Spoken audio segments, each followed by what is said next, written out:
Merci beaucoup à Félix Antoine Tshisekedi Tshilombo Moukantombolo Mouamaï Wakani. Le grand Moukis.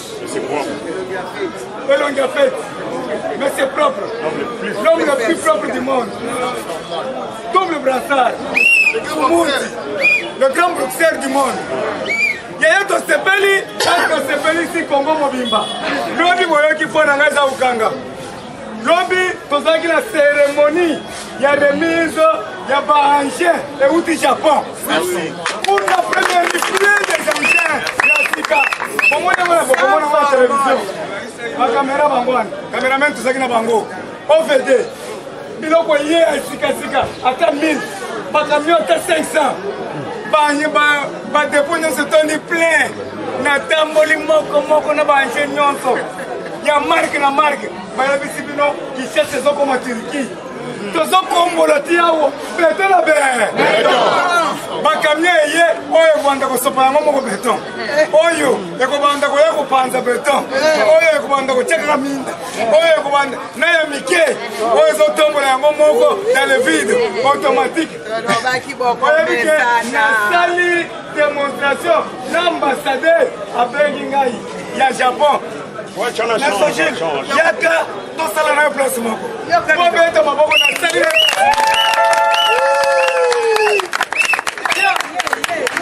Nazo bisabino oyo ko makambo nzambe. Na kati ya basinonso. Ba Bengingai ba ambassadeur ndele. Kamana kamba. To beti na ibo komona ngo. Makambo kitoko banche nyonso ye c'est-à-dire soki ozala salite na nsima ndako tika yango okomonaka mwa anja moke ye longoli tika na yo salite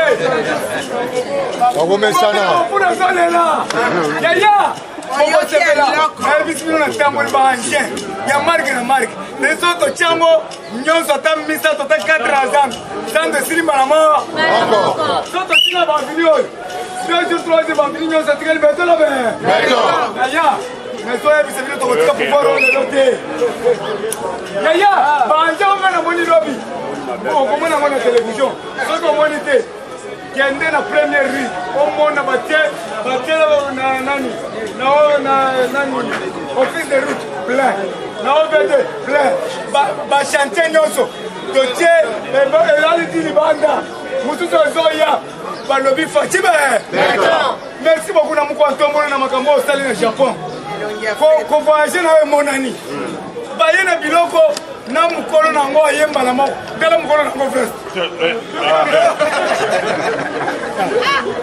mukolo nango yeyo balobi yeyo tala veste sikoyo tozobaluka mukolo nango biso siko bakinoa boye na baveste tala mukolo nango nasema milliardaire yaya tolongola orgueil yeyo na tolongola orgueil mukolo biloko eye ya sikasika ya marke oyo yoko simbaka lisusu pau te mashini yango moko nde ebanda kotravaye yango moko enemise eye bwaki yango moko examen yango moko ekalcule pc yango moko ya thermomètre yango moko sikoyo mutu wana tala mutu yango balobi mukolo nango aye mbongo na mbongo me yo biloko na yo te tala yayo yalondondela lumbe panza biloko tokende Tolobaki awa quelle que soit la longueur de la nuit le soleil. Tolobelaki ba pigime. Bato banda ko sekangai. Lelo na parler du peuple. Basui ba pigime. Il vit de la chasse et de la quête. Balobi, ba pesi bango atro na bango nyo. Il faut que na forêt quoi. Il faut identifier ba pigime. Ba pesi bango ba atro na bango na ba makambo na bango nyo.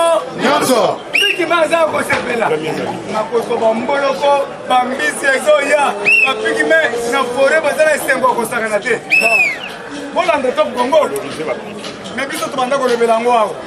Ba mona ki biso wasoba. UDPS viva! Viva! Nous allons mettre en garde.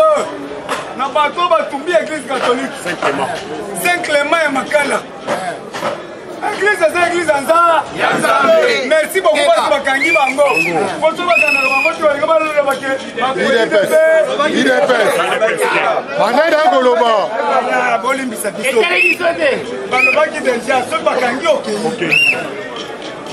avez koyeba makambo tozoloba koloba kaka mpona koloba te bakangi okei si bangokosela likambo maintenant il faut koloba eza biso te basi bakangi bakolo nango UDPS viva biso tolobaka monoko tosala nde politique tosalaka action te mais oyo azwaki mbongo ake kotumba ndako ya nzambe aza un problème, aza maudit de génération en génération. Comment on peut toucher l'église ensemble? L'église n'est pas un individu. Vrai ou faux? Ceux qui ont un problème à Choli, quand on a Choli, ceux qui ont un problème à Mbongo, Beta Mbongo en bata, on peut Simba l'église ensemble. Oya Simbi, gloire à Dieu. Oya Simbi Azana. Il a qu'elle m'a fait de génération en génération. Maudit. Et puis l'église en mon île, c'est la catholique. Non, on m'a donné la boumoine. Chole, c'est un individu à repasser. En Bongo, Azali travaille à Koleka. Mais les institutions, la politique, c'est la politique, on ne peut pas toucher au pied. Yamboka, Oezosala, Ari Yamboka, Église catholique, ça est l'eau ya munene, pour Yamboka. On a touché, le col bakangi baswana va subir conséquences. Vrai ou faux? Vrai. Bakende maga, libela. Tous autres indiquent que on makala italien. Malédiction plus. On ne peut pas toucher na biloko nzambe. Attendez aux AO, yo nanu ozu ba tempe okoba na ngeni so okoma ni bomo ozu la yebisanga na kinda koleko mi ngai na za sacrifice na za la tro koleko mi mais yo siko na ngai obeli liboma. Merci beaucoup Félix Antoine Tshisekedi Tshilombo muko ntombolo mo mai balobi lelo na tata Raphaël lelo na tata Raphaël bazo sala ouverture ya francophonie. Le nom bakobongisa tata Raphaël, bakobongisa ba stade nyonso, bandalungo municipal. Place nyonso zomona stade, et ça la salité. Signaler biso ba danke seye, ba camion télécommandé na Japon seye. Projet qui les gelou. Oto yebisa ki bango botiaki teme. Banche yé belé, plus de 1200 5000 anciens. Ils ont kende Mbushimai, ils ont kende Kananga, ils ont kende partout. Alors, à côté de Ngobi, il faut aller au Japon pour que le président de la République a sorti Tamboula Pamba Pamba. Pour fuir à côté de Monani. C'est sa caméra. Pour fuir à côté de la chef de l'État, Nzouboua Bilumbu. Nzouboua Bilumbu. Yeah, le bas, Finga, mais action de la terre. Le peuple congolais a vivre. Et ça c'est que aussi bamoulé ko banda ko niki il est l'autre que komona bamoulé te ka ba photo modernisation yo batiela ki yo ba train mitu ya train ba Kabila komona yango ya lukuta mais lelo biso tomoni mkontombola la kisi biso ba mitu ya train ezoleka bana masina baza ba témoin vrai ou faux vidéo gratuité de l'enseignement, bon, yango. C'est ça, yango, yo mwana na ngafuta classe. Bon mwana na sopa kaka sengo eza sengo te oyo ezotika nazomela yango babiere namelaka ta trop beaufort etalinga te soki na ngango etalinga te viva yaya omoni na kala na banda komela koka mais na banda komela koka parce nazalaki na mbongo te nazalaki na posa komela biere mpona komeka kokosa bato te nga naza chrétien nazalaka secret po secret eza moins cher sikoyo awo nakomi moins 20 000 Beaufort kolongola molangi te etelinga te mpona nini koloba teke masanga eza mabe kolango nde mabe Jésus-Christ de Nazareth avait changé de l'eau en vin. Le premier miracle à Cana a changé de l'eau en vin. Il a donné à ses disciples, alors buvez-en tous. Votre sentiment, il y a trop fort. Non, pourquoi il a changé de l'eau en vin? Il fallait changer de l'eau en l'eau. Pas en secret. Jésus Maï, en Django Sikri. Il a changé. Viva! Qui te paie, c'est viva! Viva! Qui te paie, c'est viva! Viva! Viva! Viva!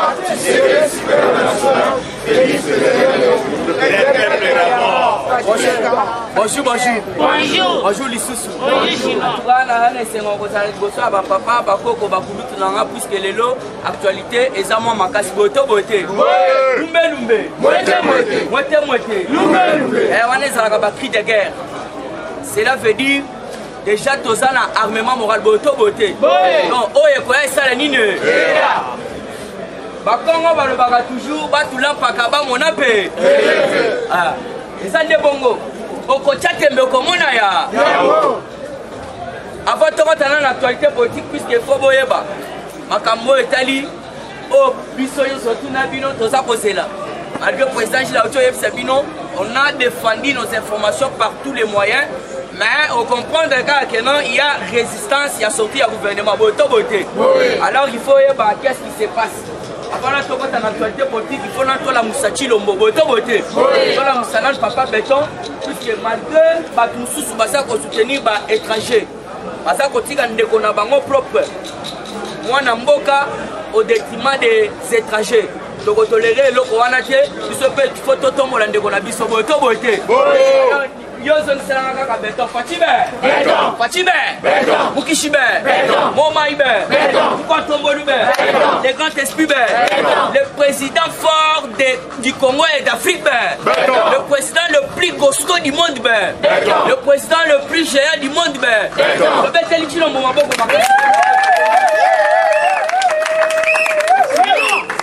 Actualité à Ibossé Saboé. Bolandi, Jean-Marc Kabunda Kabundi, il faut tirer beaucoup d'attention.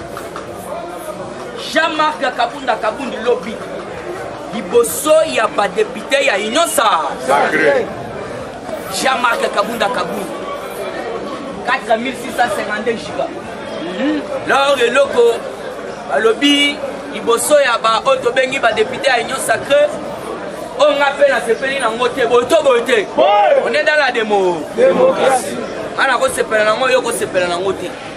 Jean-Marc Alobi, ceux qui ont moni, le gouvernement est qui peut tarder. Puisque Tolongo est sous 47 députés, Tomatine a 55 députés. Et ministre, voilà, merci Père Nangaï. Jean-Marc Alobi, Bassalino surtout, et puis augmentation, il y a des députés maintenant. Il y a un ministre, merci beaucoup. Chinois. Donc, oh, il y a 47 ministres. Les gens sont bongotés. Tellement, baléli, tout ça, c'est Jean-Marc à lobby et Moko. Et puis à lobby, Bino Bozo, c'est le gouvernement. Mais pas débat où c'est ça, côté à Autobengi entreprise publique, ne place pas le Cambodge. Puisqu'on va salir tout, on va commis déjà dans 55 ministres. Oh, bah, c'est la première. Alors, vous devez comprendre que non, la minute, puisque. Et il y a Autobengi Banti Valère. Oh, bah, c'est fait la quitter. Bah, poste, bah, pesa qui bango, ou soit nombre de ministères, oh, bah, pesa qui bango. Il y a l'Ibossa, ça, le vol à Moïse, oyo babengaka ndundu étranger. Moïse Katumbi a engagé des bana moukou ngolo. Oyebisa Moukichi, les grands expliquent il dépasse à ça, oui, député, mais à Kozwa, oui, poste ministériel, pourquoi? On a député, on a 5 pourquoi? Il faut comprendre. Banti Valé, on a toléré. Moïse, c'est un étranger, ça m'a intimidé, Moïse, Moïse, puisque Belé va se défendre Moïse, il était très bien. Soit histoire. Au moins, papa a Katebe Katoto. Papa a Katebe Katoto, Azali, Otobengi, juif. Si on a banda Kosala, Moussala, Naye, Nakashobwe. Nakashobwe, Azalaki, Nawana, Moussala, maman ya Moïse. Donc, ça slogan, pourquoi vous tendez à cause de Canabiso Congolais? Mais Moïse n'est pas des nôtres. Et il ne peut pas mouiller la situation politique quand il n'a pas cannabiso. Yoka. L'air papa a Katebe Katoto. Azu mwana musala wana azalaki na libala na ye abotaki déjà bana. Nde sikoyo azui asente maman Moïse. Ça je vous dis vrai bon comme information même pas journaliste là bana ngote. Na kashobwe. Siko l'air sikoyo mwana musala obino bobenga kaboy. Akomi ko revendiquer kosala ete muto asente azoye en charge. Pas en zemde maman Moïse. Alinga kisiko makambo bima libanda. Siko papa wana papa Katebe Katoto. Alingi dossier zala na se bayoka yango te ba bengi sigie batiki na Zambie. Alors vous devez comprendre Moïse azali muto yo akoli na mbongo ya Katebe Katoto. Maman na ye azali mutu ya côté ya Bazambi. Place papa Katebe Katoto abanda kosa. Donc il n'a rien à voir avec les sang congolais. Moïse Katumbi. Ça je vous dis vrai. Et belé basu vidéo lobby. Oche petembe okozwa yango. Ye moko azoloba mon père il était enterré na kati ya Italie. Côté bakenda kokunda. Sans forme. Moïse lui-même. Alors vous devez comprendre Moïse aza 4e du côté maman na ye. Grand frère na bango libosa si akufa. Ya mibale ene na ya uti okufa dernièrement. Alors vous devez comprendre. Donc côté à Katebe Katoto, donc Moïse a koloba azande ko Katebe Katoto puisque papa na ya c'était moi na musala. Donc siko il faut yeba. Voilà, merci maman Mwika. Siko kuna bango bazolo bana katanga mwasi wana azali katangeste. Donc voilà muto aza ko appliquer au tient des ordres dans la situation politique de la République démocratique du Congo. Alors vous devez savoir Moïse a koluka comment na yango boto boté. Vous voyez bisanamu contre Polo. Cette fois-ci pas de pitié. Ceux qui est premier exilé politique à la Moïse Katumbi fait ça na boto boté. Puisqu'il faut comprendre comment ça fait dire que puisque ce moment ni passer Gibi là ba journaliste bela ba komi ko attaquer ba journaliste wana. Ba anti-valeur au bazili ba saboter ba action ya chef de l'État. Au détriment des autres, ça n'a raison. Pourquoi Batali? Oh, il y a ça de qu'on a pas moi à Makila. Oh, il ne faut pas soutenir. Mais comment ça peut dire qu'au détriment d'un bon besoin de soutenir étranger? Alors cette fois-ci, vous devez comprendre, Batouana Bassa, Baya Komona Kimukolo, même Bakabilo Bozomon. Mais c'est papa qui m'a commencé à faire le combo ya Kabeng et la Kabila. Puisque les mêmes qui ont lobby en haut, afin d'ici notable. Notable à Zanan, qui ou père Zanaki. Alors vous devez comprendre, bateau va comment on a Mukolo, jamais toko tige la bango tante, basi mamuki shinabiso. Toko tige la bango tante, basa na la politique ya mboka. Toujours na kati actualité politique. Ngobila na otobengi na mbungu. Il faut comprendre que Jésus Salamana. Et puis nous demandons à la justice va interpeller déjà Otobengi na mbungu na ngubila boto bote. Comment ça fait dire que voilà, service à honneur. Comment ne mbungu asolo ba ete ngubila akosaki mokonza mboka mbongo ezate ya zandu et puis ngubila azali blocage munene ne rombu et ngubila n'a jamais kosala ko répliquer. Donc cela veut dire qu'il y a des vérités cachées. Donc nous demandons à l'ANR d'interpeller M. Ngoubila na vice nae. Donc c'est inobligatoire. Qui même lobby inobligatoire. Puisque tout le monde a flou. Comment ça fait dire que par déclaration, le vice-gouverneur ya Kinshasa Sala titulaire nae jusque là ça qu'on réplique. Puisque vous devez comprendre, les gens qui plus loin en lobby, Ngobila akosi mokonza mboka yo zana lipokosa mokonza mboka toyebisaka bino awa Ngobila batuna epaka na mbena na kobebiselanga via Kinshasa na réunion babanda osala na Kingakati. C'était le premier à soulever les doigts. Yangwana yaki na projet ya otobengi kinbo bopeto mais lelo kinbo peto longo comme kinba foule. Merci na papa Victor Tumbachikela puisque o aye na vision ya otobengi projet Chilejeune. Puisque Ngobila déjà ça na ba guerre place à Zali. Nerombo ngalobi 15 mois impayés. Mais yozo lingo tonga sando ko tonga na mbonga ni vous devez comprendre la biloko mike déjà est un raisonnement. Alors c'est une obligation en air, il faut que ça la musala na yango. Maweja Younes bolandi tout. To luka ka ba information to boya okota na ba otobengi ba biloko utilité te. Puisque ezali ça pour moi les a mieux suivi. Alors ce que yoki to bête information o que za mdengo na te. Luka pesa biso matière to lamba yango to pesa monde mobimba. Ndeba bengi mo continent nga pesa ji. Alors Younes asa kosala na bambongo na ye moko ozolanda maoja Younes jusque là gouvernement central na natilali ko financer mbongo wana ba raison ye ba pesi en tant que gouverneur asa na raison côté na ye puisque boko destitué te vraiment kandengwana aibi na ye te mais asa ko bimisa ndemo na ye yangana omo na souffrance puisque il est le seul muto abimisa mbongo na ye province munene ndengwana financement ezate. Alors, et ça processus, côté on va le bien côté bihote, il pas ça koyamba. Il pas ça koyamba, ça salam sala. Alors, la minute au mois et sur moi. Toujours dans cette actualité politique, faut-il inviter au sommet de financement économique d'Afrique à Paris. Pour le petit président, Dieu merci, Tolala qui n'est place mon côté. À l'obit, Tozo et Samou quand on m'a dit mon monoko. Les Français, ils sont boto beauté. Comment ça fait dire? Merci. Comment ça fait dire que à un moment il y a Otobengi Covid, on va organiser Otobengi un forum sur le financement économique d'Afrique. Na quand il y a France, on a un gilet jaune. Résoudre les gambas, gilet jaune Macron. Gilet jaune, les gens ont revendiqué que France, c'est eux qui ont demandé ma casse. Comment ça fait-il que on a invité le président de l'Afrique pour financer économiquement? Alors, France a ça l'économie. On la liste du coloya. On compte tous les combattants, on surtout donc il faut comprendre parce que on a des messieurs de là qui placent mon côté. Voilà l'information à mémoriser à mutu maintenant ils ont na papier. Voilà, et ça conférence de financement économique. Mais lui-même Macron doit financer d'abord la France. Puisqu'il y a les gilets jaunes au bateau, ça qu'on revendique que non, ça ne va pas en France. On peut financer, ça paye ni tant que chez toi, ça va très mal. Donc, et ça lit cabane, on web ça nous compte. Donc, nous quand on voit le bas, c'est mon bimba, ça faut moi, à quel de tes bottes.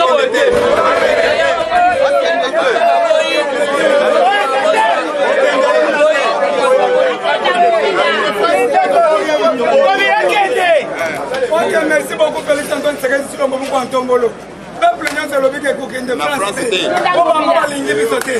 Soit aux États-Unis, aux États-Unis, au Japon, aux Allemagne, aux Israël. Mais aux France. France, on va bien qu'elle nous sommes avec les amis, nous sommes comme on a qu'à. Gamba. pays au Mongolia. Le père, c'est viva. On a chité. On a quelque chité.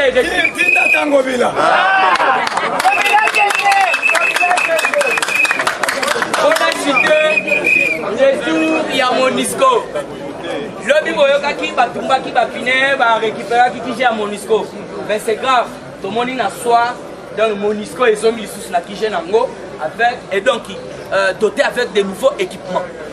Parce qu'on dit sous mettre peuple béni, lobby à béni, va télémi.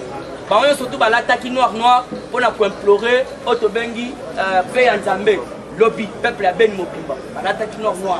Alors il faut y avoir que tandis que côté va nous prier, va nous côté va saccager, côté Monisco. La EBCO, ba char de combat, ba camion, na ba surtout il y a Monisco, tout la mousse yaza. Si tout le monde na soir, tout le monde Monisco qui utilise nouveau équipement. Donc la minute le gouverneur à lobby, moi je suis un bango et selon ma raison. Alors vous devez comprendre Papa Mbosso. Papa Mbosso Kodiakwanga Azali Papa Oyo Aza ko soutenir bato bazo sala musala selon évangile ya Fati Beton. Aza ko soutenir Banti Valerte. Papa Mbosso a invité tout d'abord communauté internationale va agir dans le dossier ya Est. Yango no moni. Donc makamno surtout kuna na assemblée et belé bazo yate. Babangi puisque baza ba ADF en cravate.